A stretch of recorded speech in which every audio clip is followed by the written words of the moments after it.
Сәлем достар, біз бүгін завтрак ішіп алып, дочаға Дубай молдан сандалия алуға баратырмыз. Өйткені өзінікін бір пар жоғалып қалды, ал біздің доча Дубайға келгелі жүріп үйренді, сондықтан коляскаға отырмайды. Өзім жүрем дейді уже. Бірақ Дубай молдың енді аяқ киімдердің бағасы өте қымбат. Бір пар аяқ киімі 40 000 теңге тұрады екен. Бірақ енді амал жоқ, алдық.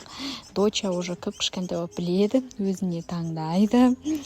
Мына жақта бәрі бізді деген жапын деп аттырысың, но Казахстан деп. Мына жерде мені кигіз деп аяғыма жылады. Сосын кигіздік, осы аяқ киімді алды 40 000-ға. И осылай жүрді. Потом келдік, отельға келіп, бассейнге түстік. Кстати, біздің доча деген бассейнге кетуге 2 күн қалғанда түсті, то қорқады судан. Сосын кешке қарай после ужина осылай ауласында жүрдік.